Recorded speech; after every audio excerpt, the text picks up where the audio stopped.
Kita undang Roh Kudus untuk hadir bersama-sama kita, untuk kita memuji dan memuliakan nama Tuhan, karena kita percaya bahwa Dia adalah satu-satunya Allah, Dia adalah satu-satunya Tuhan dalam kehidupan kita. Amin.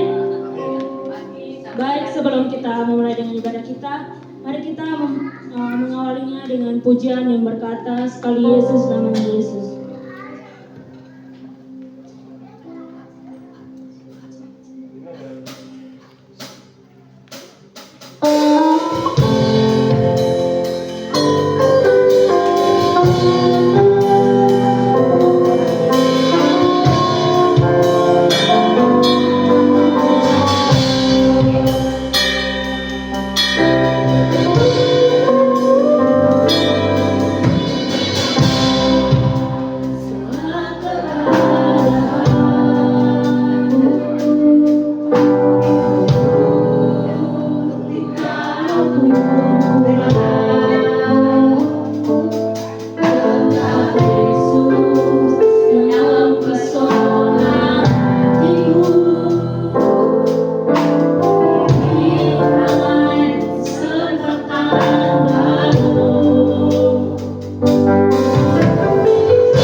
Yang antusias untuk memuji Tuhan sama-sama katakan amin. Shalom semuanya. Baik, saya mengundang Bapak Ibu saudara-saudari untuk bangkitkan diri. Kita akan memuji dan memuliakan nama Tuhan dengan pujian yang berkata, bangkitlah dan berkata.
Baik, tiba saatnya kita akan masuk lebih dalam lagi untuk kita mendengarkan firman Tuhan.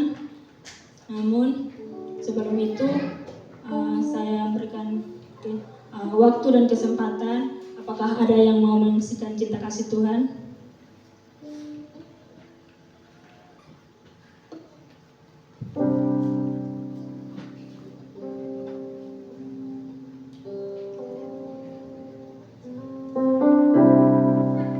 Baik, kalau tidak ada, kita siapkan hati kita untuk kita masuk lebih dalam lagi untuk mendengarkan firman Tuhan. Kita mengangkat pujian yang berkata, "Aku siapkan hatiku Tuhan."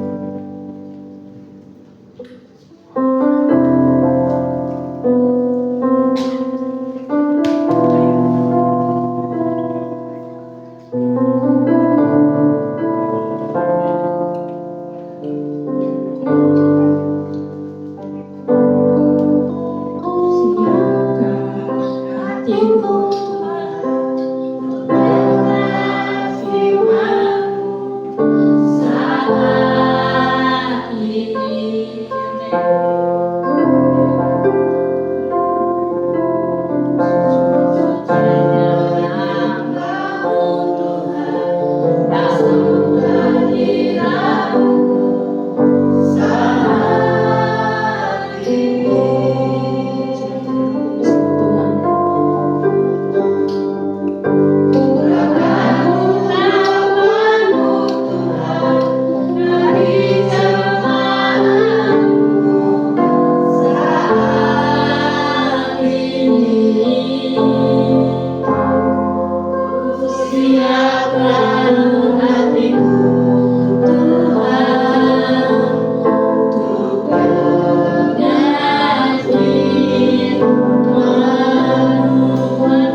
Bapa buat pagi hari ini Tuhan.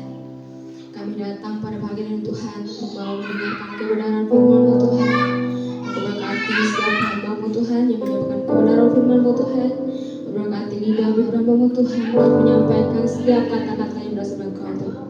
Terima kasih Bapa, Engkau berkati setiap jemaat Tuhan yang mendengarkan kebenaran firman-Mu Tuhan. Biarlah lewat firman ini Tuhan dapat memberkati hidup mereka. Terima kasih Bapa, terima kasih Yesus. Haleluya. Amin.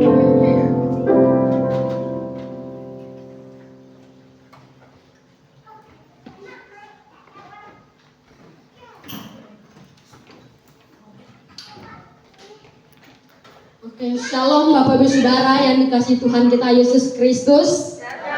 Sekali untuk mau mendengarkan kebenaran firman Tuhan. Apa kabar Bapak Ibu Saudara semuanya? Oke, Tuhan Yesus baik Bapak Ibu Saudara. Oke. Katakan di samping kanan Bapak Saudara, bilang kita ada saat ini karena Tuhan yang undang kita. Belum sepakat nih, sekali lagi Tuhan, kita datang hari ini karena Tuhan yang undang kita. Oke, terima kasih. Mari kita belajar sama-sama untuk tema khotbah kita pada pagi ini yang berjudul tentang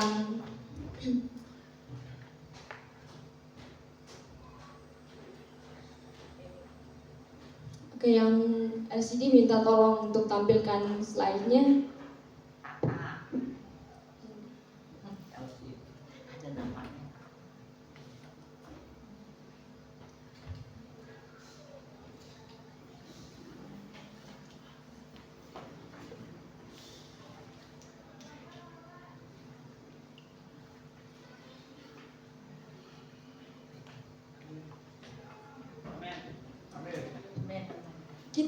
Kita sama-sama melihat tema khotbah kita pada pagi hari ini Bapak Saudara yang berjudul tentang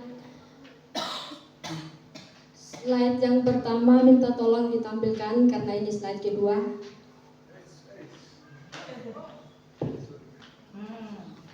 Oke, kita sama-sama belajar Bapak Saudara dipanggil untuk memimpin, diutus untuk melayani. Oke, kita dapat melihat Bapak Saudara dipanggil untuk memimpin, diutus untuk melayani. Dari judul ini Bapak Saudara, udah berhari-hari saya gumuli apa yang saya harus bagikan kepada jemaat di tempat ini. Ternyata ketika saya renungkan beberapa minggu yang lalu, Tuhan saya diberitahu bahwa judul tentang dipanggil untuk memimpin, diutus untuk melayani Bapak Ibu Saudara. Dari panggilan ini adalah sebuah mandat untuk melayani, bukan untuk dikuasai Bapak Saudara. Meladani Kristus, orang pemimpin sejati bertindak seorang sebagai hamba yang mendahulukan kepentingan sesama. Dipanggil untuk memimpin ini Bapak Saudara. Saya sedikit menyaksikan kehidupan saya di mana saya dipanggil untuk menjadi pemimpin, belum menjadi pemimpin sih, tapi ya ketika saya berada di sekolah di SDT Sangakala, saya begitu banyak belajar bagaimana menjadi seorang pemimpin yang mau diatur dan yang mau dididik. Dipimpin ya ketika saya melihat pemimpin saya di kampus saya begitu banyak belajar dari sikap karakternya dia dan bahkan sudut pandang dari kehidupannya. Saya banyak belajar Bapak Saudara. Dari situ saya tertarik bagaimana sih untuk menjadi seorang pemimpin yang mau untuk melayani sesama Bapak Saudara. Di SDT Sangkakala saya sebelum saya masuk di STT Sangkakala, saya adalah orang yang sangat-sangat susah untuk diatur dan bahkan sangat-sangat susah untuk dinasihati Bapak Saudara. Ketika saya masih di tempat saya dan sebelum saya di tempat ini, untuk menjadi seorang yang mau dipimpin, yang mau dididik itu sangat-sangat susah sekali, karena saya adalah pribadi yang hatinya keras, saudara, tidak mau dididik. Ketika orang tua saya menyuruh saya untuk melakukan sesuatu, saya membantah dan bahkan saya tidak mau untuk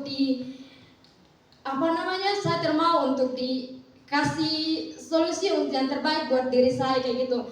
Ketika mama saya menasihati saya untuk hal-hal yang terbaik yang membuat diri saya untuk bertumbuh dan lain sebagainya, saya adalah orang yang kayak apa sih kayak gitu, saya tidak mau untuk dididik, saudara, kayak bagaimana gitu, kayak apalagi kalau om saya, saudara, ketika dia membandingkan anaknya dengan saya, karena anaknya itu kan, karena anak-anak mereka itu semua prestasi dan bahkan mereka di sekolah adalah orang yang dipakai di mana-mana kayak gitu, dan bahkan saya ini lah orang yang kayak untuk mau dibentuk, dididik pun tidak mau kayak gitu. Jadi dipimpin pun tidak untuk menjadi seorang yang mau dididik, yang mau dibentuk, itu adalah hal-hal yang saya sangat suka dan bahkan sangat-sangat tolak dibentuk kayak gitu, saudara. Ketika saya ada di tempat ini, ketika ada di SD Sangkakala,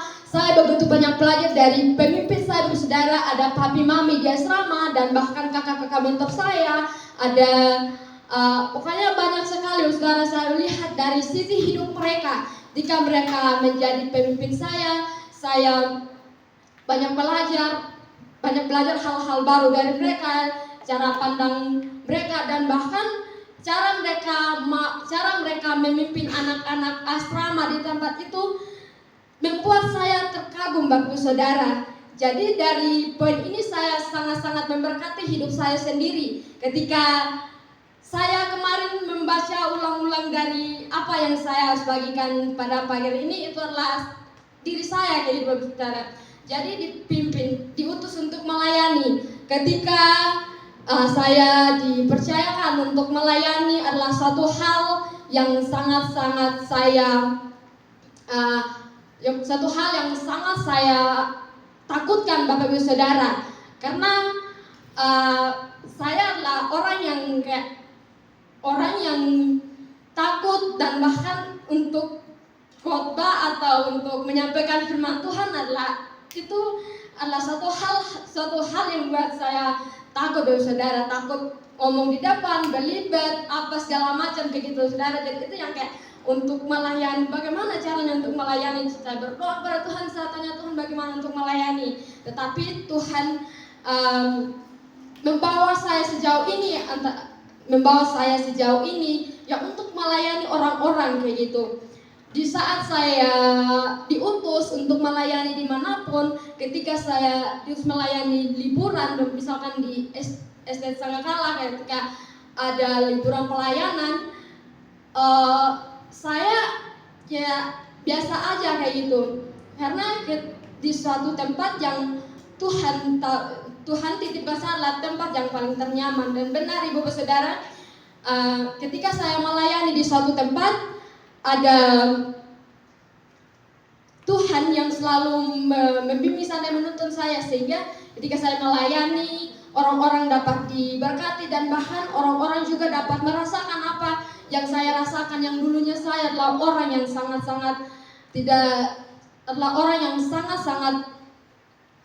susah diatur, dan bahkan tidak terlalu mengenal siapa Tuhan sebenarnya, siapa Tuhan yang saya sembah. Dan saya adalah orang yang ya cuma tahu Tuhan yang kita sembah, Tuhan yang menciptakan kita semua adalah cuma Tuhan, tetapi untuk mendalami siapa Tuhan sebenarnya belum tahu, saudara. Jadi ketika saya di tempat ini, saya tahu Tuhan itu siapa, saya tahu Roh Kudus itu siapa yang selalu menghibur saya, membimbing saya, menuntun saya dimanapun saya berada, saudara.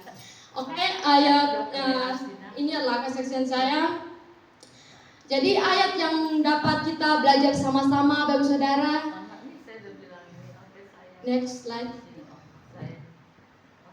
Oke, yang pertama adalah kepemimpinan yang melayani. dalam Matius 20 ayat 26 sampai 28. Mari kita buka sama-sama.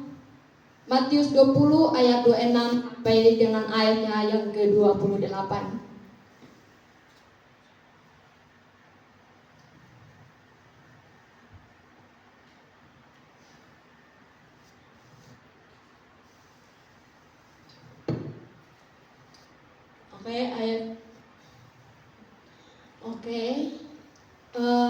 Firman Tuhan berkata demikian, tidaklah demikian di antara kamu, barang siapa ingin menjadi besar di antara kamu, hendaklah ia menjadi pelayananmu. Ayat yang ke-27, dan barang siapa ingin menjadi terkemuka di antara kamu, hendaklah ia menjadi hambamu. Ayat yang ke-28, sama seperti anak manusia datang bukan untuk dilayani, melainkan untuk melayani dan untuk memberikan nyawanya menjadi tebusan bagi banyak orang. Boleh ayat yang kedua. Dan ketika Yesus dan murid-muridnya keluar 26.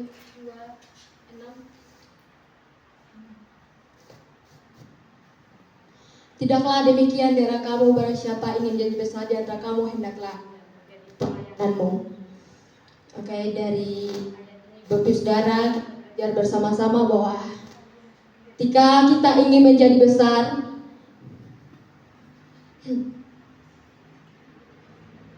minta tolong.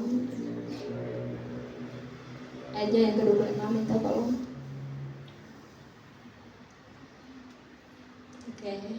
Tidakkah demikian di antara kamu, barang siapa ingin menjadi besar di antara kamu, hendaklah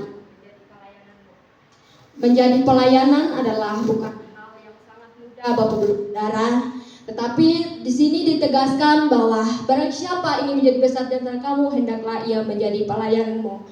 Kita sama-sama belajar Bapak Saudara, menjadi pelayanan adalah hal yang tidak mudah, tetapi ketika Tuhan berbicara barang siapa di antara kamu ingin menjadi besar, berarti kita adalah anak yang diutus Tuhan untuk melayani. Ketika kita mau melayani, berarti Tuhan mau pakai hidup kita, Bapak Saudara.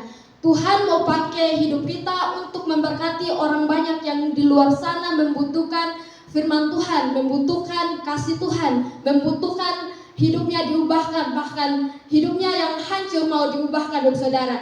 Jadi ketika kita ingin menjadi besar di hadapan Tuhan, dan bahkan hidup kita mau menjadi besar di antara banyak orang, ya berarti kita melayani dengan setulus hati kita, tidak dengan bersungut-sungut, tidak dengan secara terpaksa, tidak dengan secara terburu-buru, tapi bagaimana hidup kita adalah menjadi terbesar di depan orang banyak. Di luar sana ada banyak sekali Bapak Saudara yang sangat-sangat membutuhkan hidup mereka diubahkan, hidup mereka yang hancur mau dibentuk, diubahkan, Bapak Saudara. Ketika saya melihat jemaat Tuhan di tempat ini, ada hal-hal besar di antara saudara yang menjadi pelayanan Tuhan, yang mau dipakai Tuhan secara luar biasa, menjadi besar di antara semua orang. Bukan menjadi besar untuk membutuh pengakuan atau membutuh validasi Bapak Saudara, tetapi menjadi besar berarti melakukan kehendak Tuhan. Next di ayat 27. Dan barang siapa ingin jadi terkemuka di antara kamu, hendaklah ia menjadi hambamu. Menjadi hamba, Bapak Saudara, berarti kita mau menundukkan diri di hadapan Tuhan. Kita adalah hamba, bukan kita adalah Tuhan. Kita adalah hamba yang dipakai Tuhan. Kita adalah hamba yang ingin bagaimana kita ini dipakai Tuhan secara luar biasa. Bagaimana hidup kita ini adalah tunduk di bawah otoritas Tuhan, tunduk di bawah kepemimpinan kita. Bukan kita yang bukan kita yang mau meninggikan diri, bukan kita yang mau mencapai apa yang kita mau, tetapi mencapai destiny Tuhan yang Tuhan sudah taruh dalam hidup kita, otoritas Tuhan yang mau kita capai untuk mencapai apa yang Tuhan sudah katakan di dalam kehidupan kita, saudara. Kita adalah manusia yang terbatas, kita manusia yang tidak punya apa-apa, tetapi bagaimana hidup kita ini hanya mau berserah penuh kepada Tuhan, hanya mau dibentuk oleh Tuhan, dididik oleh Tuhan, dipakai Tuhan untuk memberitakan Injil di mana-mana. Kita adalah orang yang mau melayani siapapun yang kita melayani, Bapak Saudara. Kita ini adalah pelayan Tuhan. Bukan kita yang melayani, tapi bukan kita yang dilayani, tetapi kita adalah pelayan Tuhan. Kalau kita dilayani, mau jadi apa kita, Bapak Saudara? Kalau kita mau dilayani, mau jadi apa kita? Berarti kita ini adalah seorang pelayanan Tuhan. Kita menyampaikan kabar Tuhan, kita meneruskan perjalanan Tuhan. Ketika kita membacakan firman Tuhan, kita mau untuk melanjutkan setiap apa yang Tuhan katakan dalam kehidupan kita, Bapak Saudara. Jadi hendaklah kamu menjadi terkemuka di antara kamu. Ketika kita menjadi terkemuka, berarti kita menunjukkan siapa diri kita yang sebenarnya. Kita menunjukkan bahwa hidup kita ini adalah tidak ada apa-apanya, tetapi hidup kita adalah cermin Kristus yang memancarkan kemuliaan Tuhan dimanapun kita berada, Bapak Saudara. Di ayatnya yang ke-28, sama seperti anak manusia datang bukan untuk dilayani, melainkan untuk melayani dan untuk memberikan nyawanya menjadi tebusan bagi banyak orang. Kita tahu, Bapak Saudara, Kristus datang di dunia ini untuk menebus setiap kita. Tuhan Allah menitipkan anaknya di dunia ini yaitu untuk melayani kita, orang berdosa. Kita tahu pekerjaan-pekerjaan Tuhan di firman-Nya, Bapak Saudara. Kita tahu bahwa begitu besar kasih setiap Tuhan ketika Ia melayani orang-orang yang dahulu. Dia begitu baik, Dia menyembuhkan orang-orang yang sakit, yang buta disembuhkan, yang lumpuh bisa berjalan, yang tuli bisa mendengar, dan bahkan yang bisu bisa berbicara, Bapak Saudara. Hal tersebut adalah hal yang sangat-sangat kita kagumi, Bapak Saudara. Begitu luar biasanya Tuhan, Bapak Saudara. Ketika kita melihat, ketika kita membaca kebenaran firman Tuhan, sangatlah wow dan sangat luar biasa. Betapa luar biasanya Tuhan ketika kita melihat pekerjaan-pekerjaannya. Ketika Ia menyembuhkan banyak orang-orang sakit, memberitakan Injil di mana-mana, walaupun banyak proses, walaupun banyak lika-liku yang Ia hadapi, dan bahkan banyak orang yang tidak mau mendekatkan diri kepadanya, tapi Ia tetap memberitakan Injil, Bapak Saudara. Itu hal yang sangat kita syukuri, Bapak Saudara. Hal-hal yang sangat kita lihat, bagaimana sih supaya kita mau untuk meneruskan pekerjaan Tuhan ini. Bagaimana sih supaya hidup kita ini yang menjadi hamba Tuhan, menjadi pelayanan Tuhan, kita juga mau meneruskan apa yang Tuhan sudah kerjakan di masa lampau, Bapak Saudara. Kita ditebus oleh darah-Nya yang suci. Kita diubahkan oleh kuasa darah Kristus. Ia rela mati. Ia rela dicambuk. Ia rela dililit mahkota duri demi kita, Bapak Saudara yang berdosa ini. Bapak Saudara, mari kita belajar sama-sama dari Matius 20 ayat 28 ini adalah paradoks kerajaan Allah.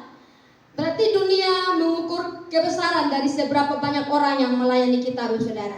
Namun Yesus menegaskan bahwa di mata Tuhan orang terbesar adalah mereka yang mau merendahkan diri dan mau menjadi pelayan bagi sesamanya. Yang ayatnya yang kedua kita baca 1 Timotius 4 ayat 12. Saya minta Kak Tata untuk membacanya. 1 Timotius 4 ayat 12. 1 Timotius 4 ayat yang ke-12. Demikian firman Tuhan, janganlah seorang pun menganggap engkau rendah karena engkau muda. Jadilah teladan bagi orang-orang percaya dalam perkataanmu, dalam tingkah lakumu, dalam kasihmu, dalam kesetiaanmu, dan dalam kesucianmu. Dari ayat ini, Bapak Saudara, mengingatkan kita bahwa di usia muda kita ini bukanlah halangan untuk menjadi teladan.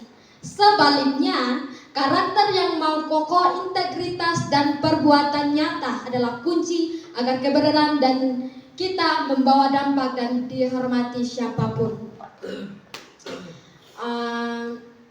Dari ayat ini Bapak Saudara, saya dapat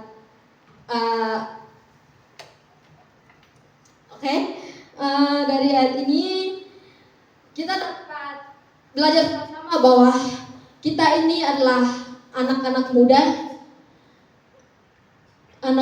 yang mau dipakai Tuhan. Ketika kita melayani, kita jangan pandang orang. Ketika orang-orang berkata bahwa kamu adalah orang, kenapa kamu menjadi seorang pelayan Tuhan? Dan bahkan banyak kata-kata yang keluar dari mulut mereka yang membuat kita ini tidak mau untuk menjadi hamba Tuhan, saudara. Ketika mereka merendahkan kita, jangan kita mulai jatuh atau mulai goyah. Janganlah kita mudah putus asa atau mudah untuk tidak mau lagi untuk menjadi hamba Tuhan. Tetapi firman Tuhan berkatakan, jangan seorang pun menganggap engkau rendah karena engkau muda. Jadilah teladan bagi orang-orang percaya. Teladan bagi orang-orang percaya ya saudara. Kita sebagai anak muda, pelayan Tuhan adalah Tuhan mengatakan bahwa kita adalah anak-anak yang mau dibentuk dan mau dididik supaya ke depannya ketika kita menjadi seorang hamba Tuhan, kita sudah dikuasai oleh kasih Tuhan. Ketika kita mau melayani dimanapun kita berada, mau di pedalaman dan bahkan dimanapun Tuhan tempatkan kita, yang Tuhan mau mengubahkan hidup kita untuk memberitakan Injil Bapak Saudara, kita harus mau dan kita harus bisa Bapak Saudara. Jangan hiraukan apa kata orang. Ketika orang-orang berkata kamu ini so suci, kamu so rohani, atau kamu ini so-soan jadi anak Tuhan, jangan hiraukan perkataan itu Bapak Saudara. Karena itu adalah pekerjaan si iblis Bapak Saudara. Kita tahu bersama bahwa iblis itu dia mau mencuri, membunuh, dan bahkan membinasakan kita. Dia mau mencari celah bagaimana sih seorang hamba Tuhan ini jatuh berulang-ulang kali. Ketika ia melihat kita, ketika kita sudah mendekatkan diri kepada Tuhan, memberitakan Injil di mana-mana, dan bahkan kita masuk ke pedalaman untuk menyampaikan kebenaran firman Tuhan, di situ dia akan mencari celah bagaimana supaya kita ini jangan memberitakan firman Tuhan, terputus koneksi dengan Tuhan, terputus hubungan kita dengan Tuhan, saudara. Jadi jangan menghiraukan apa kata orang ketika kita menjadi hamba Tuhan untuk melayani apapun. Jadilah teladan bagi orang percaya dalam perkataanmu, tingkah lakumu, dalam kasihmu, dalam kesetiaanmu, dalam kesucianmu. Berarti dalam tingkah laku ini Bapak Saudara, berarti pastikan kata-kata kita ini yang keluar itu membangun, menguatkan, dan penuh kebenaran. Pastikan kata-kata kita ini yang membangun. Hindari gosip atau kata-kata yang menyakiti orang lain. Ketika kita menggosip Bapak Saudara, ketika kita menggosip seseorang, kita akan terus-menerus membicarakan orang tersebut Bapak Saudara. Ketika kita melihat kesuksesan orang lain, ketika kita melihat apa yang mereka capai, prestasi-prestasi yang mereka capai, kita mudah iri hati dan lain sebagainya. Itu adalah hal-hal yang kita harus jauhkan Bapak Saudara. Boleh iri hati Bapak Saudara, boleh iri hati saat kita melihat potensi atau kesuksesan orang lain. Tapi ketika kita iri hati, kita mau bagaimana sih kita iri hati ini, ya kita melihat kenapa dia sukses, kenapa dia bisa kayak gitu ya. Kalau kita mau iri hati karena kita mau belajar dari dia, berarti itu adalah hal-hal yang sangat wajar dulu saudara. Tapi kalau iri hati, ketika iri hati timbul kebencian, timbul kepahitan, dan bahkan banyak hal yang timbul dalam hati kita saudara, berarti itu adalah hal yang ingin kita membunuh karakter orang tersebut Bapak Saudara. Bukan membunuh secara fisik Bapak Saudara, tetapi karakter dia. Kalau membunuh secara fisik ya berarti langsung tikam langsung dia saudara, membunuh langsung racunin dia. Tapi kalau secara karakter sedikit demi sedikit kita membicarakan dia, sedikit demi sedikit kita mencari bagaimana sih orang itu jatuh, bagaimana sih orang itu supaya dia itu jangan sukses lagi. Jadi kita harus hindari hal-hal tersebut Bapak Saudara. Yang kedua adalah dalam tingkah lakumu. Dalam tingkah laku Bapak Saudara berarti perbuatan kita.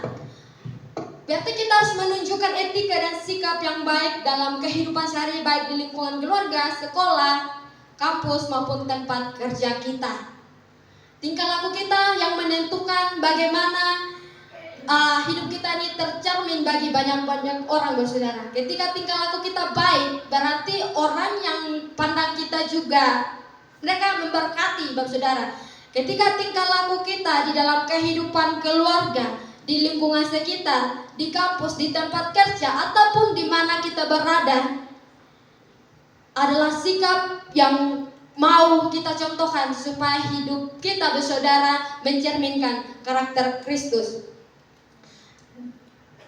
Dalam kasihmu, di dalam kasih ini Bapak Saudara berarti mempraktikkan kasih yang tulus tanpa pamrih dan peduli kepada sesama.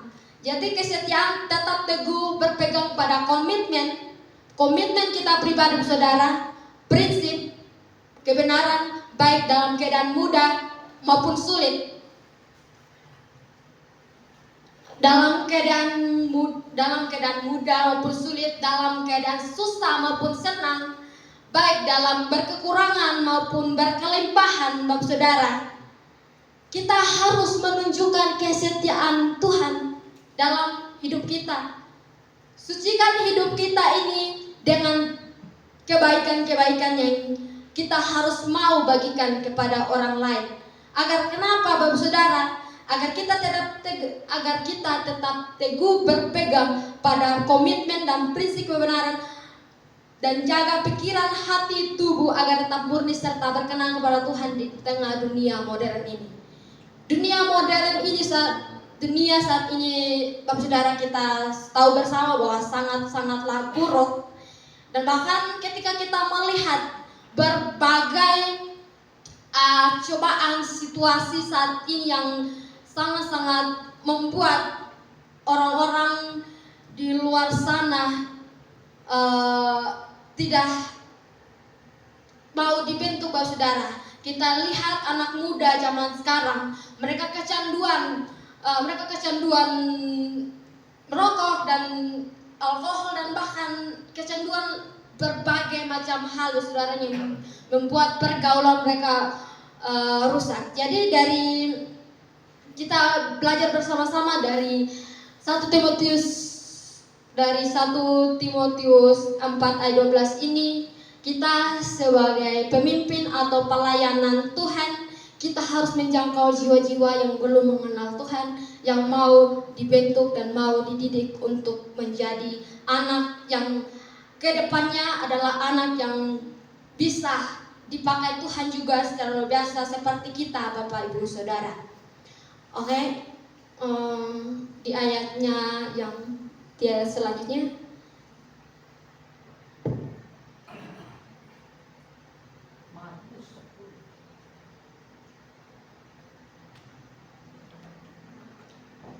Markus 10 ayat 45.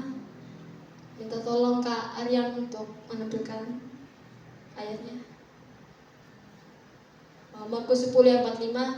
Karena anak manusia juga datang bukan untuk dilayani, melainkan untuk melayani dan untuk memberikan nyawanya menjadi tebusan bagi banyak orang.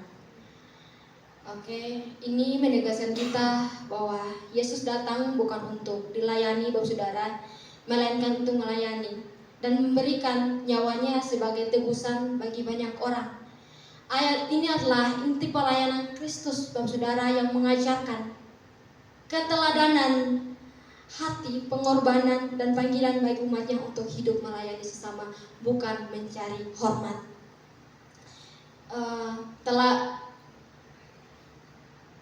teladan pelayanan sejati yang kita dapat lihat dari dari Markus 10 ayat 45. Saudara, kita belajar bersama-sama bahwa teladan pelayanan sejati, bahwa Yesus Raja di atas segala raja menanggalkan keagungannya untuk menjadi pelayanan. Ia tidak memerintah saudara, melainkan melayani dengan sangat-sangat rendah hati. Tidak membutuh pengakuan dari banyak orang, tidak menunjukkan bahwa dia melayani, tapi dia mau untuk menunjukkan kasihnya di semua orang supaya mereka mengenal siapa Allah yang mereka sembah, siapa yang menciptakan mereka, Bapak Saudara. Jadi puncak pelayanan Yesus adalah memberikan nyawanya di kayu salib sebagai tebusan dosa manusia. Berarti ini menunjukkan bahwa Bapak Saudara, melayani seringkali menuntut pengorbanan, baik waktu, tenaga, dan bahkan energi kita yang terkuras, Bapak Saudara. Dari ini adalah kita harus mengubah paradigma kita. Kita harus mengubah perspektif kita atau pandangan kita, Bapak Saudara, bahwa dunia sekarang ini adalah mengukur kebesaran dari seberapa banyak orang yang melayani kita. Namun Yesus mengajarkan bahwa kebesaran sejati terletak pada seberapa banyak kita melayani orang lain. Jadi kita belajar dari 4 ayat Markus 10 ayat 45 ini, bahwa Tuhan datang untuk melayani, bukan untuk dilayani. Oke, next slide selanjutnya. Next slide.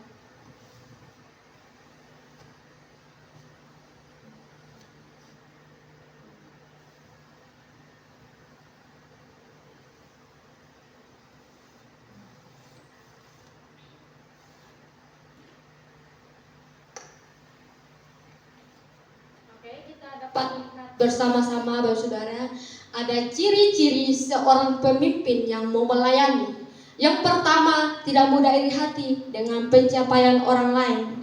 Yang saya sudah katakan tadi, Bapak Saudara, kita jangan mudah iri hati dengan pencapaian orang lain atau kesuksesan orang lain. Terus yang kedua, menjaga atmosfer surgawi atau tetap tenang. Kita tetap tenang, Bapak Saudara, di badai kehidupan yang kita alami. Bukan hal yang sangat-sangat mustahil, Bapak Saudara. Ketika kita menghadapi badai kehidupan, ini adalah hal yang wajar. Ketika kita mengalami penderitaan, kita juga harus ketika kita mengalami sukacita, kita juga mengalami penderitaan. Tidak adil sekali, Bapak Ibu Saudara, ketika kita mengalami ketika kita mengalami sukacita, senang, dan bahkan hidup yang sangat-sangat membuat hidup kita ini berkemenangan, dan bahkan membuat kita ini sangat-sangat wow begitu. Tapi ada juga penderitaan, Bapak Saudara. Wajar kalau kita mengalami sukacita, kita juga harus mengalami penderitaan. Kalau kita mengalami dalam kesenangan, berarti kita juga boleh menangis dong, Bapak Saudara. Jadi kita wajar, manusia ini saat kita sukacita ada juga menangis, saat kita mengalami penderitaan ada juga sukacita, Bapak Saudara. Jadi situasi dunia sering kali memicu kecemasan kita. Kecemasan dalam hal apa, Bapak Saudara? Dalam pekerjaan, dalam rumah tangga, dan bahkan di lingkungan di mana kita berada, Bapak Saudara. Kita cemas bagaimana nanti ketika kita menghadapi suatu yang pemimpin kita berikan. Kita takut gagal, takut tidak bisa omong, dan bahkan kita timbul kekhawatiran dalam diri kita, Bapak Saudara. Jadi dapat mengukur dengan hati sentiasa. Berarti ketika kita mengalami hal itu, Bapak Saudara, kita harus datang dan tunduk kepada Tuhan, yaitu dengan berdoa, menyembah Tuhan, serta menjadi firman-Nya sebagai pegangan hidup setiap kita, Bapak Saudara. Ketika kita membaca, ketika kita berdoa, ketika kita mendengarkan kebenaran firman Tuhan, otomatis Firman itu akan terus berbicara dalam kehidupan kita, dan itu yang akan sedikit demi sedikit, perlahan demi perlahan akan mengubahkan hidup kita, saudara. Ketika kita mengalami sesulit apapun kehidupan kita, serumit apapun kehidupan kita, ketika kita mulai gagal dalam pekerjaan kita, jangan kita mulai goyah, mulai jatuh, tetapi kita harus bangun komitmen kita bahwa kita ini adalah senjata Kristus, bahwa kita adalah prajurit Kristus yang mau dibangun dan mau dibentuk dimanapun kita berada. Jadi janganlah kita mudah goyah, saudara. Janganlah kita mudah putus asa akan apa yang kita harus alami saat ini. Karena dunia memang ceritanya begitu, Bapak Saudara. Dunia ceritanya saat ini memang begitu, Bapak Saudara. Kadang kita senang, kadang kita susah, kadang kita tertawa, kadang kita menangis, kadang kita mengalami kelimpahan, kadang kita mengalami kekurangan. Ini sangatlah wajar, Bapak Saudara, untuk kita alami, karena kita adalah manusia, Bapak Saudara. Kita bukan robot yang superhero atau superman atau apa begitu, tapi kita adalah manusia yang kadang-kala mengalami hal di mana kita jatuh, putus asa, gagal berulang-ulang kali, terpuruk, dan bahkan mengalami kesulitan dalam kehidupan kita, Bapak Ibu Saudara. Jadi kita dari yang kedua ini menjaga atmosfer pergawi, yaitu tetap tenang. Ketenangan adalah kunci saat kita menghadapi masalah, saudara. Ketika kita menghadapi masalah, janganlah kita kita tetap tenang, saudara, menghadapi masalah ini. Jangan kita mudah putus asa, ya mudah goyah atau apa gitu yang membuat kita nih kayak hidup kita nih kayak bagaimana ya? Mungkin ya tetap tenang menghadapi masalah tersebut, Bapak Saudara. Jangan panik. Kepanikan itulah yang hanya menguburkan pandangan kita. Ketika kita panik, kita tidak akan bisa berbuat apa-apa. Misalnya kita melayani, ketika kita panik, semua yang kita sudah persiapkan dari awal, pertengahan hingga pada akhirnya, itu lupa, saudara. Karena kita sudah panik duluan. Bagaimana sih sebentar kalau aku menyampaikan firman ini, takut salah, takut blank, atau takut belibet, omong di depan, atau banyak sekali kepanikan dalam hidup kita. Panik bukan tentang di mimbar, Bapak Saudara, panik ya tentang pekerjaan kita. Bagaimana pekerjaan nanti ya tidak bisa untuk pokoknya panik, Bapak Saudara. Tapi kunci kita untuk tetap tenang yaitu kita belajar berserah dan membiarkan Tuhan bekerja dalam hidup kita. Amin. Kita membiarkan Tuhan bekerja dalam hidup kita. Kita undang Roh Kudus masuk dalam hati kita. Kita undang Tuhan untuk mengusik hidup kita, untuk menghibur kita, supaya kita tetap tenang menghadapi segala cobaan atau rintangan halangan yang kita hadapi hari-hari ini, Bapak Saudara. Di dalam ketenangan kita belajar berserah, andalkan kuasa doa, selalu bawa kekhawatiran dalam doa. Karena doa adalah nafas rohani yang menghubungkan kita langsung dengan sumber kekuatan dan damai sejahtera. Ada sukacita, ketenangan. Kita belajar dari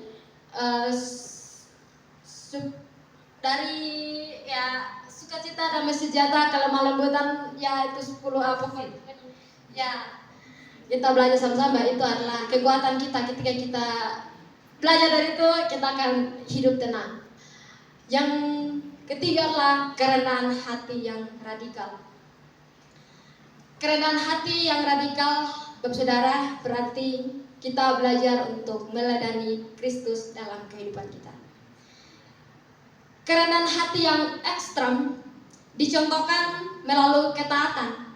Ketika kita taat, kita akan merendahkan diri. Taat kepada pemimpin kita, taat kepada atasan kita. Kita harus menundukkan diri, Bapak Saudara. Kita tidak boleh di atas, tapi kita yang mau dipimpin, kita harus menundukkan diri.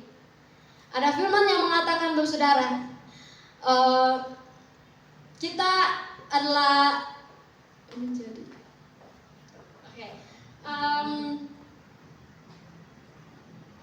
menjadi Oke, itu sudah lupa Bapak Saudara.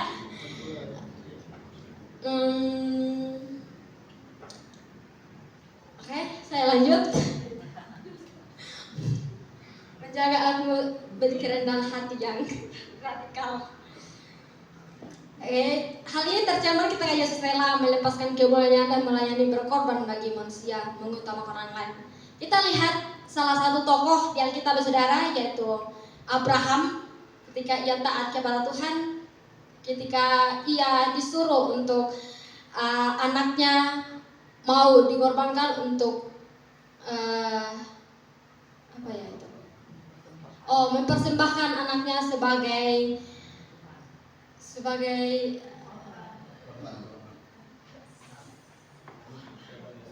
korban persembahan.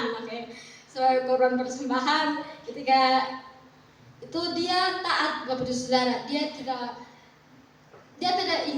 tidak berpikir lagi bahwa anak satu-satunya yang tunggal itu hilang dari hidupnya, tetapi dengan kerendahan hati, dengan taatnya ia menyerahkan anaknya Bapak Saudara. Tetapi sebaliknya Bapak Saudara, ketika kita melihat ternyata Tuhan sedang menyediakan sesuatu hal yang sangat besar dalam hidup Abraham Bapak Saudara. Jadi kita belajar bersama-sama dari tokoh tersebut bahwa sebuah ketaatan adalah kerendahan hati kita untuk menerapkan prinsip bahwa kehidupan itu kepentingan lebih dari apa yang kita butuhkan. Jadi ini bukan sekedar kesopanan Saudara, melainkan keputusan berani untuk menempatkan Allah dan orang lain jauh di atas kepentingan pribadi. Kerendahan hati yang radikal Bapak Saudara, mengutamakan orang lain berarti menerapkan prinsip bahwa kebutuhan dan kepentingan orang lain lebih utama daripada diri sendiri. Kepentingan orang lain lebih utama daripada kepentingan kita sendiri Bapak Saudara. Berarti janganlah kita mementingkan diri kita sendiri. Orang lain juga butuh kita Bapak Saudara. Orang lain juga butuh kita untuk mendampingi mereka. Orang lain juga butuh bagaimana sih dia itu dapat berubah. Ketika kita berubah Bapak Saudara, kita harus menunjukkan bahwa kita adalah orang yang diubahkan Tuhan. Kita adalah orang yang dipakai Tuhan. Mereka juga butuh untuk dipimpin, mereka juga butuh untuk dilayani Bapak Saudara. Ini mematahkan kecenderungan alami manusia untuk selalu ingin menjadi yang paling menonjol atau dihormati. Kekuatan bukanlah kelemahan Bapak Saudara. Di dunia ini yang memuja pencapaian dan kuasa adalah kerendahan hati radikal, sering dilestarikan Bapak Saudara sebagai kelemahan. Padahal ini adalah bentuk kekuatan rohani terbesar yang memampukan seorang untuk tetap taat meskipun harus menderita. Ketika kita taat, otomatis kita akan menerima hal yang membuat kita akan layak diutamakan Bapak Saudara. Menjadi pemimpin bukanlah hal yang sangat mudah, tapi kita melihat di sini, melihat Omah yang menjadi pemimpin kita di tempat ini, di gereja kita di sini. Kita melihat Omah bahwa dia adalah pemimpin sejati yang saya lihat Bapak Saudara. Bagaimana ia memimpin jemaat-jemaatnya untuk jemaat-jemaatnya ini bisa dirubah. Bagaimana jemaat-jemaatnya ini untuk diubahkan, untuk mengenal Tuhan lebih dalam lagi. Pemimpin kita adalah pemimpin yang harus kita tunduk kepadanya Bapak Saudara. Omah adalah pemimpin kita di tempat ini. Dia mau jemaatnya lebih mengenal Kristus. Dia mau jemaatnya diubahkan. Dia mau jemaatnya bagaimana jemaatnya untuk lebih lagi mengenal siapa sih Tuhan kita yang kita sembah. Siapa sih Tuhan kita itu? Dia memperkenalkan diri Kristus kepada Bapak Ibu Saudara. Dia adalah pemimpin, Omah di sini adalah pemimpin yang kita harus taat dan kita harus patuhi Bapak Saudara. Ketika kita menundukkan diri, kita akan banyak belajar darinya. Ketika kita menundukkan diri, kita akan melihat perbuatan-perbuatan apa sih yang ia kerjakan dalam hidup kita. Ketika dia menasihatkan kita adalah hal-hal yang sangat kita harus syukuri Bapak Saudara. Karena ketika kita diajarkan banyak hal, itu kembali dari diri kita sendiri. kembali dari kepribadian kita sendiri, kita harus renungkan, apakah ini hal yang sangat-sangat saya mau ubahkan? Apakah dari Oma ini adalah perspektif saya diubahkan, atau pandangan saya diubahkan, atau cara hidup saya yang lama diubahkan? Kita harus tunduk kepada pemimpin kita, saudara. Selain Tuhan yang kita taat, selain Tuhan yang kita harus tunduk, pemimpin kita juga harus tunduk. Karena dari manusia dulu, saudara, ketika kita mendengarkan apa yang mereka katakan, baru kita menuju kepada Tuhan. Kita harus saling mengasihi. Ketika sebelum kita mengasihi Tuhan terlebih dahulu, berarti kita lebih dahulu mengasihi sesama kita, sesama manusia, saudara. Sebelum kita mengasihi Tuhan, berarti kita lebih dulu mengasihi keluarga kita. Kita lebih dulu mengasihi teman-teman kita. Kita lebih dulu mengasihi saudara-saudara kita untuk mau datang kepada Tuhan, saudara. Oke, yang keempat, mendengar untuk memahami. Mendengar untuk memahami adalah proses kerendahan hati kita, saudara. Ketika kita mendengar omah, ketika mendengar opah, berarti itu adalah proses kerendahan hati kita.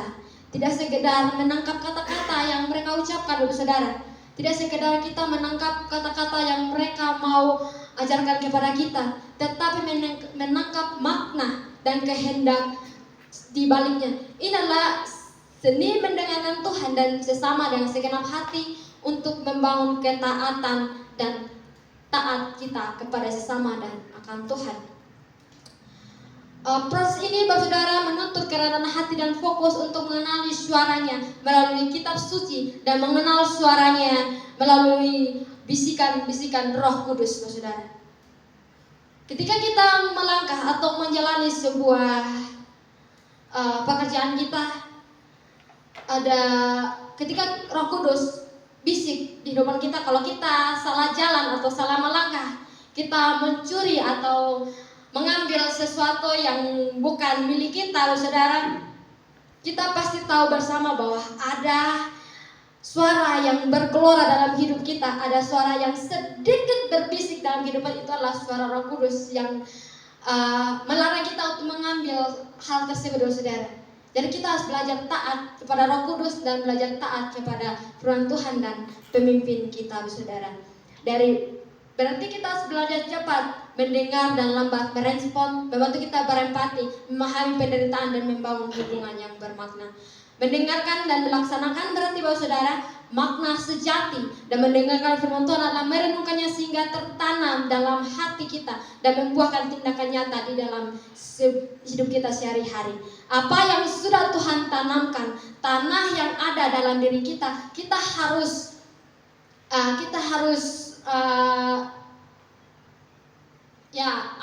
tanam yang ada dalam diri kita, kita harus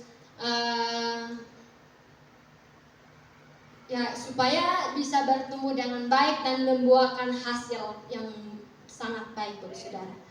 Next slide.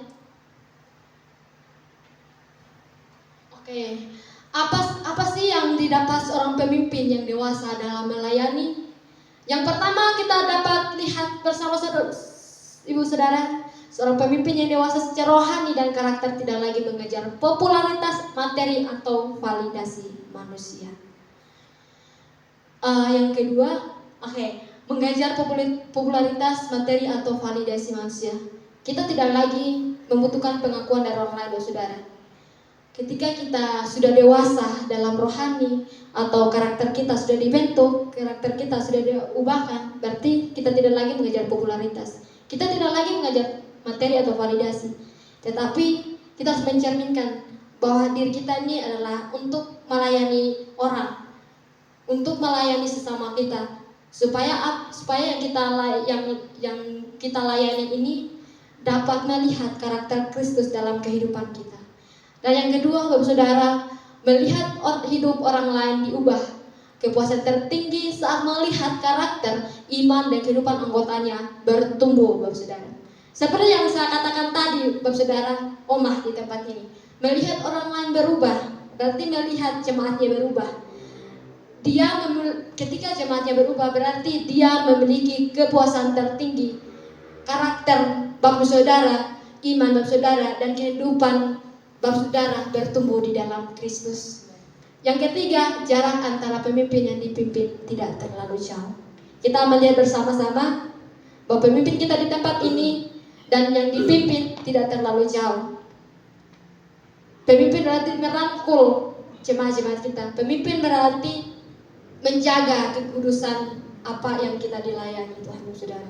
Kita jangan jauhkan diri ketika orang-orang yang kita layani mengalami kesakitan atau kelemahan tubuh dan bahkan mengalami proses yang sangat-sangat ia tidak bisa jalani. Kita jangan tinggalkan dia, saudara. Tetapi ini adalah mandat bagaimana seorang pemimpin adalah tidak terlalu jauh dan harus mendekatkan diri. Pemimpin dan yang dipimpin harus berdekatan, berarti tidak terlalu jauh, saudara. Yang keempat, perspektif hidup yang luas, kemampuan melihat masalah dari sudut pandang Tuhan, bukan ego pribadi. Jangan mementingkan ego kita pribadi, jangan mementingkan diri kita pribadi, tetapi mempunyai pandangan yang sangat-sangat luas, hidup yang sangat-sangat luas, melihat masalah anggota jemaat, melihat masalah lingkungan keluarga kita, melihat masalah teman-teman kita dari sudut pandang Tuhan dan bukan ego pribadi. Next slide. Oke, apa sih pengaruhnya, Bapak Saudara? Makin besar pengaruh Anda, makin mudah kita memimpin. Siapa yang memberi pengaruh dalam hidup kita? Bagaimana engkau mempengaruhi orang lain tergantung dari siapa yang mempengaruhi hidupmu. Pengaruh tidak ditentukan oleh jarak, tetapi apakah kita bisa menerima dan melakukannya, Bapak Saudara? Biarkan orang berbicara dalam hidupmu. Ini untuk memberi masukan lewat saudara. Tidak hanya kita mendengar suara Tuhan, tapi juga suara Tuhan lewat orang-orang yang ada. Ketika kita mendengar firman Tuhan dari hamba-hamba Tuhan yang lain, Bapak Saudara, yang membuat hidup kita diubahkan atau membuat hidup kita, karakter pandangan kita diubahkan, berarti adalah itu juga suara Tuhan untuk sebelum kita masuk ke dalam lebih lagi mengenal pribadi Tuhan, kita terlebih dahulu juga melihat suara Tuhan lewat orang-orang di sekitar kita atau lewat orang-orang yang ada di sekitar kita. Semakin hidup kita dekat dengan Tuhan, semakin Tuhan mau pakai kita untuk menjangkau banyak jiwa. Yohanes 21 ayat 15 sampai 17. Saya minta tolong Kak Aryan.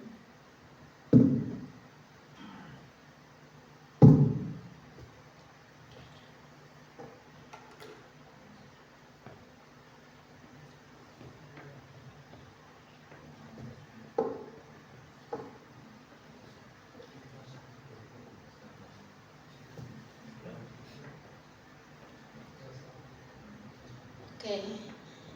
Sesudah sarapan, Yesus berkata kepada Simon Petrus, "Simon, anak Yohanes, apakah engkau mengasihi aku lebih daripada mereka ini?" Jawab Petrus kepadanya, "Benar Tuhan, engkau tahu bahwa aku mengasihi engkau." Kata Yesus kepadanya, "Gembalakanlah domba-dombaku." Ayat 16. Kata Yesus pula kepadanya untuk kedua kalinya, "Simon anak Yohanes, apakah engkau mengasihi aku?" Jawab Petrus kepadanya, "Benar Tuhan, engkau tahu bahwa aku mengasihi engkau." Kata Yesus kepadanya, "Gembalakanlah domba-dombaku." Lanjut.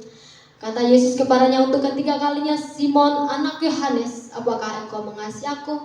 Maka sedih hati Petrus karena Yesus berkata untuk ketiga kalinya, "Apakah engkau mengasihi aku?" Dan yang kepadanya, "Tuhan, engkau tahu segala sesuatu, engkau tahu bahwa aku mengasihi engkau."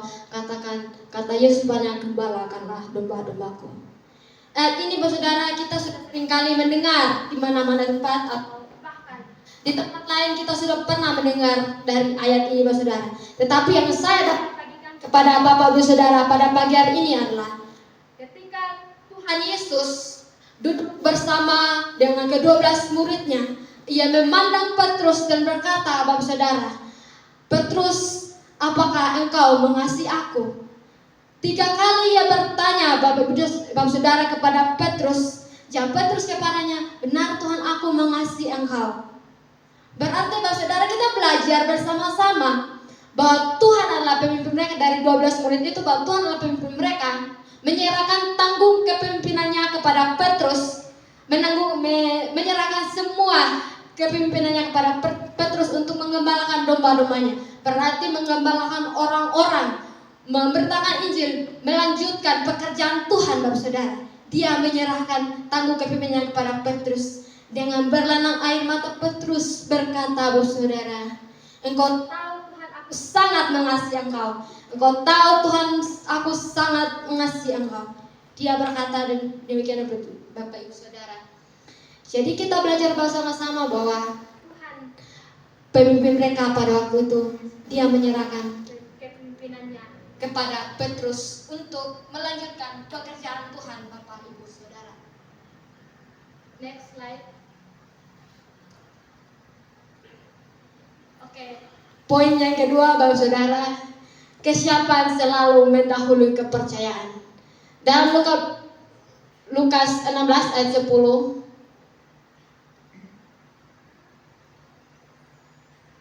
Lukas 16 ayat 10.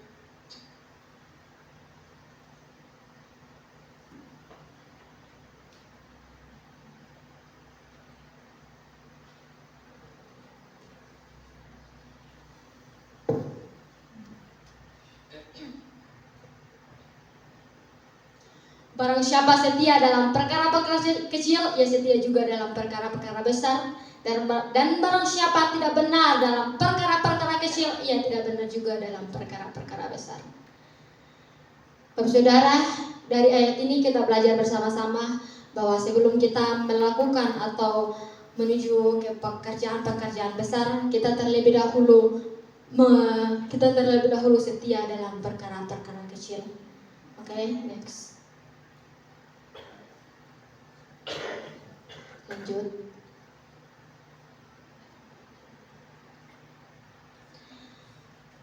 Mengajarkan cara menjadi besar, yaitu menjadi seorang pelayan. Pelayan yang baik yang pertama adalah selalu belajar, melihat, mendengar kebutuhan dan menjawab dengan solusi yang terbaik bagi orang-orang yang mau dilayani. Yang kedua adalah menjadi pelayan itu identik dengan tempat yang rendah dan yang tidak terpandang. Dalam Roma 15 ayat 1-2 mengatakan, kalau kita kuat, pakailah kekuatan itu untuk membangun orang, bukan untuk mencari status. Kehidupan orang percaya bukanlah kehidupan tanpa tujuan, Bapak Saudara, karena setiap kita mempunyai misi yang sama, yaitu untuk mengabarkan kabar baik kepada seluruh bangsa, tetapi juga sekaligus tercerminkan dari kehidupan kita yang penuh kasih. Next slide.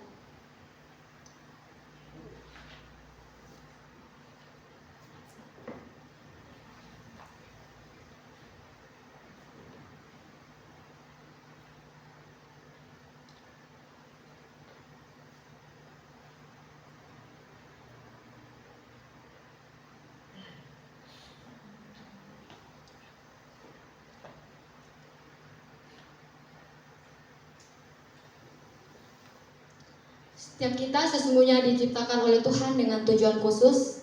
Kita dipanggil untuk menjadi prajurit Kristus yang berani bersaksi, mewartakan sukacita, menyatakan kasih-Nya, berjuang dan terus hidup berkemenangan setiap hari.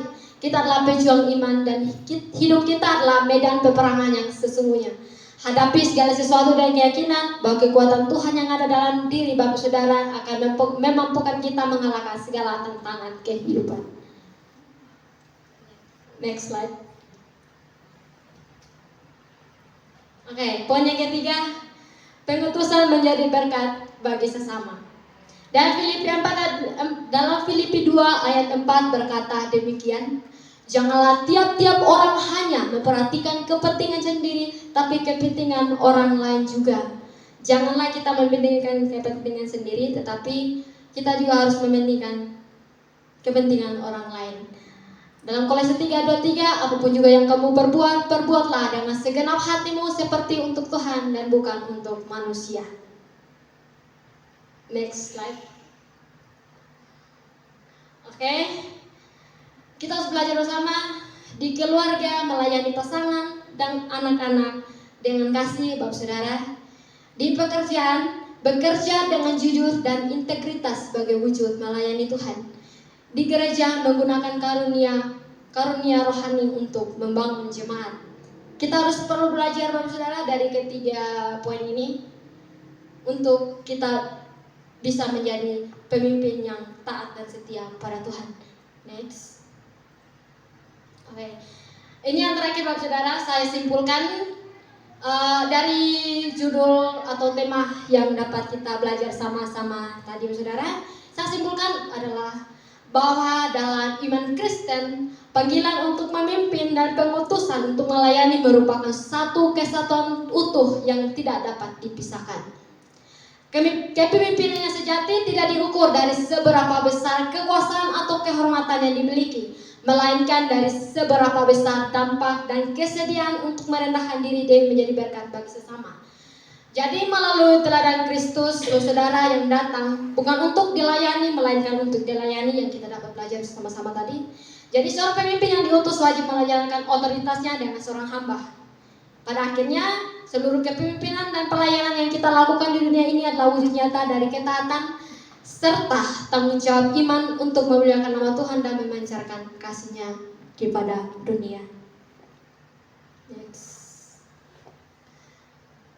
Saya undang Bapak Saudara untuk ketika kita menjadi hamba Tuhan, menjadi seorang pemimpin yang taat pada Tuhan, kita harus mendahului berdoa dan mengucap syukur dalam segala hal. Yang kedua, pegang salib Kristus, karena kita tahu bersama bahwa salib Kristuslah yang menebuskan dosa-dosa kita, sehingga kita dibebaskan dari apapun. Yang ketiga, terus haus dan lapar akan firman Tuhan. Jadi saya ajak Bapak Saudara, kita harus mendahulukan berdoa, membaca firman Tuhan setiap saat dimanapun kita berada. Bahwa firman Tuhan adalah firman yang hidup, firman Tuhan adalah firman yang memancarkan kemuliaan Tuhan dimanapun kita berada. Karena firman Tuhan adalah hidup kita. Bahwa firman Tuhan adalah firman yang mengubahkan hidup kita. Next slide. Oke, terima kasih. Tuhan Yesus memberkati. Amin. Saya kembalikan kepada mari kita tutup firman Tuhan pada pagi hari ini, Bapak Saudara. Mari kita satu di dalam doa. Bapa yang baik, kami penuh bersyukur kepadamu Bapa, karena Engkau Tuhan berada di tempat ini Tuhan untuk membangun jemaat Tuhan. Terima kasih buat firman-Mu Tuhan yang dapat memberkati hidup kami Tuhan, yang memberkati setiap kami di tempat ini Tuhan. Biarlah firman-Mu ini Tuhan yang hamba-Mu sampaikan Tuhan dapat memberkati setiap jemaat di tempat ini Tuhan. Bila firman ini Tuhan tidak berlalu begitu saja dalam kehidupan kami, tetapi itu dapat juga terterap dalam hidup kami hari lepas hari Tuhan, sehingga firman ini dapat juga kami berikan kepada orang-orang lain Tuhan yang membutuhkan. Terima kasih Bapak, terima kasih Bapak. Kami serahkan waktu selanjutnya ke dalam tangan pengasihan Bapak dari pagi, siang, sore hingga malamnya Tuhan. Kami buka hari ini Tuhan, Yesus akhiri hari ini Tuhan Yesus. Terima kasih Bapak untuk tutup fokus kami puasa dan hari ini sekarang ini dulu dan selama-lamanya. Terima kasih Tuhan, terima kasih Yesus. Haleluya. Amin.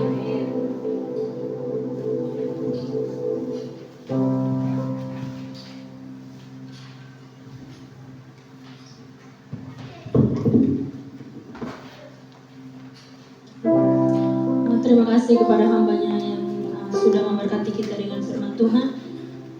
Baik, tibalah saatnya kita akan memberikan yang terbaik. Dengan penuh kasih saya minta Tante untuk yang dalam doa. Mari kita bersatu dalam doa.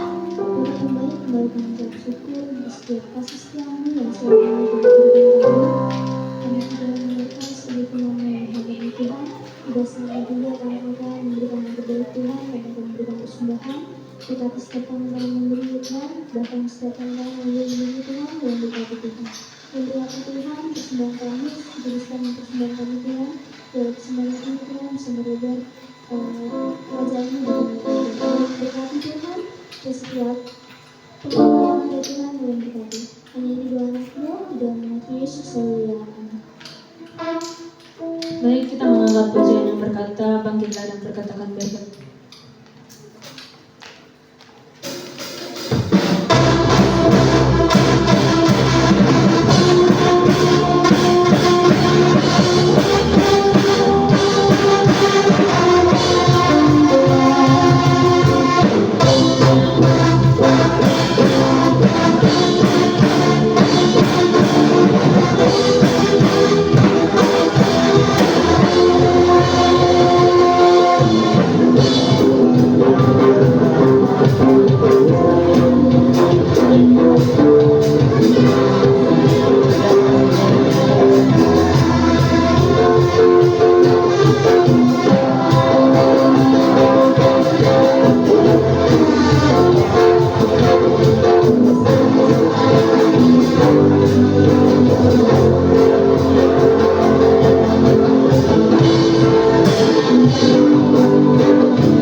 Baik, tiba saatnya kita akan mendengarkan warta Jumat. Jumat tanggal 22 Mei 2026 ibadah komsel di tempat Bapak Musa pukul jam 5.00. Worship leader Aknor Tuhan Ibu Enji. Sabtu ibadah pelayan Tuhan 23 Mei 2026 di gereja pukul jam 2.00. Minggu 24 Mei 2026 ibadah raya di gereja pukul jam 7.30. Petugas minggu worship leader Kak Aryan, singer Kak Lince dan Ibu Juwarni. Pemain musik keyboard Kak Tata, bass Kak Rian, gitar Kak Rahul, drum Kak Aga. Kantong persembahan Kak Norbert. Multimedia Kak Demaris. Pelayanan sekolah minggu Kak Samri dan Kak Sipri. Aser Ibu Christine dan Kak Tasya. Baik, terima kasih. Tiba saatnya kita akan masuk dalam doa syafaat. Doa syafaat dengan penuh kasih saya minta Kak Wilda dan penutup Oma.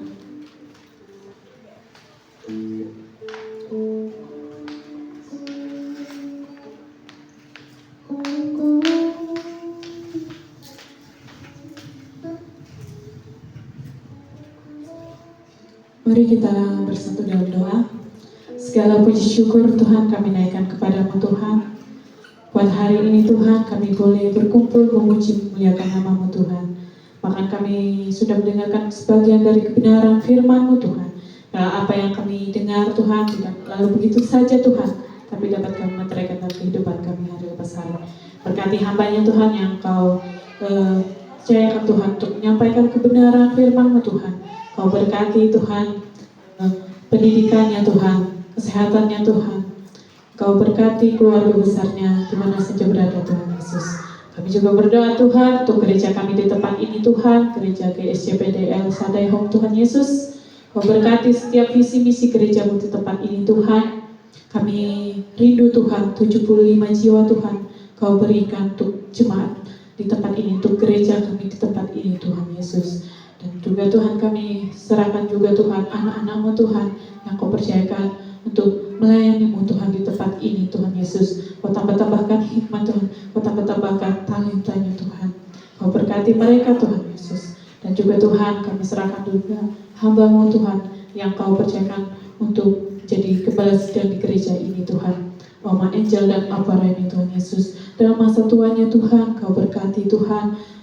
Biarlah Kau berkati kesehatannya Tuhan, pergumulannya Tuhan, aspek kehidupannya Tuhan, semuanya Kau berkati Tuhan Yesus. Dan juga Tuhan, kami juga berdoa untuk seluruh jemaat-Mu di tempat ini Tuhan. Kau berkati setiap jemaat-Mu Tuhan, setiap keluarga per keluarga Tuhan. Kau berkati Tuhan Yesus, berkati kesehatannya Tuhan, pekerjaannya Tuhan Yesus, bahkan pergumulan dalam rumah tangganya Tuhan Yesus. Kau berkati semuanya Tuhan Yesus, kami serahkan dalam tangan-Mu Tuhan. Dan juga Tuhan kami berdoa Tuhan untuk bangsa Indonesia ini Tuhan. Kami serahkan semuanya ke dalam tangan-Mu Tuhan. Dari pemimpin, dari tingkat teratas sampai yang terbawah Tuhan. Kami serahkan dalam tangan-Mu Tuhan. Bila mereka memimpin dengan takut akan Kau Tuhan. Bila mereka memimpin dengan penuh tanggung jawab, dengan jujur Tuhan Yesus. Kami juga berdoa Tuhan untuk gereja-gereja di mana saja berada Tuhan Yesus. Kami serahkan dalam tangan-Mu Tuhan Yesus. Biarlah seluruh gereja Tuhan dapat beribadah, memuji memuliakan nama-Mu Tuhan. Kau berkati hamba-hamba Tuhan di mana saja berada Tuhan, bahkan sampai yang terpelosok kota-kotaan Tuhan. Kau berkati Tuhan Yesus. Dan mereka memimpin Tuhan dengan sungguh-sungguh, dengan penuh kesetiaan Tuhan Yesus. Kami serahkan dalam tangan-Mu Tuhan. Kami juga berdoa untuk setiap ibadah yang diadakan di gereja kami Tuhan, baik ibadah komsel, ibadah raya, ibadah sekolah minggu, ibadah youth, bahkan doa Sabtu Tuhan. Kami serahkan semuanya ke dalam tangan-Mu Tuhan. Dalam Engkau hadir setiap ibadah kami Tuhan Yesus. Dalam nama Tuhan Yesus kami serahkan semuanya ke dalam tangan-Mu Tuhan. Kami menyempurnakan doa yang kami panjatkan Tuhan dengan doa yang Kau ucapkan kepada kami Tuhan.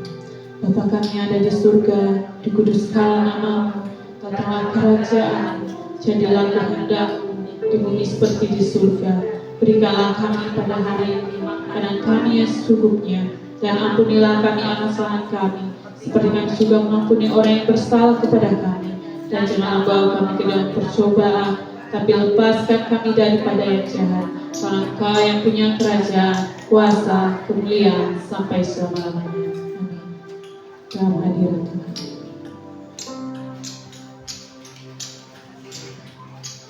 Elsa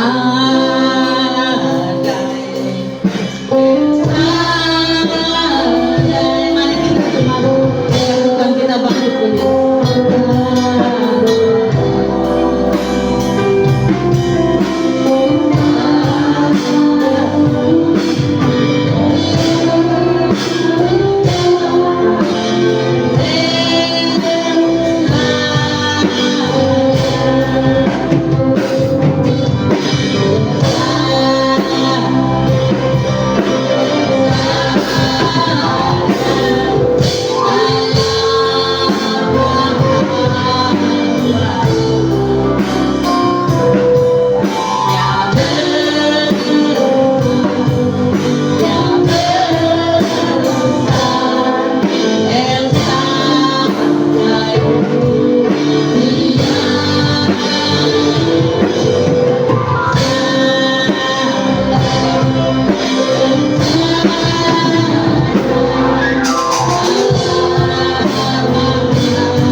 Mari kita angkat kedua tangan kita. Arahkan hati dan pikiranmu kepada Tuhan. Pulanglah dalam damai sejahtera. dan terimalah berkatnya. Allah sumber pengharapan kita memenuhi kita semua dengan segala sukacita dan damai sejahtera dari Allah Bapa kita dan dari Tuhan Yesus Kristus, serta kekuatan dari Roh Kudus menyertai kita semua. Semua jemaat El Shaddai Home pada pagi hari ini melimpah-limpah dalam pengharapan. Semua yang percaya berkata, amin. Tuhan Yesus berkati kita semuanya.